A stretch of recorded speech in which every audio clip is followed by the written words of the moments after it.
Mailardevpally police station పరిధిలో జరిగిన జంట హత్యల కేసులను మైలార్దేవపల్లి పోలీసులు 24 గంటల్లో ఛేదించారు. గతంలో రాజేంద్ర నగర్ సర్కిల్లో మాణిక్యమ్మ కాలనీలో నివసించే బేకరీ ప్రవీణ్ అనే వ్యక్తి చెడు వ్యసనాలకు గంజాయికి బానిసై హత్యలు, దోపిడీలు చేసేవాడని రాజేంద్ర నగర్ డీసీసీ జగదీశ్వర్ రెడ్డి తెలిపారు.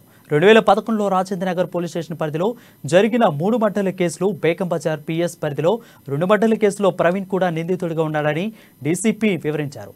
డబ్బుల కోసమే మైలార్దేవపల్లి పోలీస్ స్టేషన్ పరిధిలో కాటేదాస్లో ఒక పాన్ షాప్ బయట నివసిస్తున్న వ్యక్తిని హత్యమార్చి అతని వద్ద ఉన్న 400 రూపాయలు, దుర్గానగర్లో మరొకరి హత్య చేసి అతని వద్ద 1500 రూపాయలు తీసుకుని పరారయ్యాడని జగదీశ్వర్ రెడ్డి వివరించారు.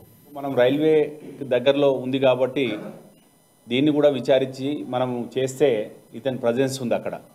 సో అది ఈరోజు అతను ఒప్పుకోవడం జరిగింది. సో దీంతో ఇప్పుడు జరిగినటువంటి నిన్న 2 మర్డర్ కేసులు, 8వ తారీఖు జరిగిన ఇంకొక మర్డర్ కేసు, అంటే 3 మర్డర్ కేసులలో ఇతను ఇన్వాల్వ్ ఉన్నాడు. అయితే మీరు అనొచ్చు ఇప్పుడు కారణం ఏంటిది, ఇతను మర్డర్ చేయడానికి ఏంటంటే వాళ్ళ దగ్గర ఉన్న డబ్బుల గురించి మర్డర్ చేస్తూ ఉంటాడు. అయితే మనకు సంబంధించినంత వరకు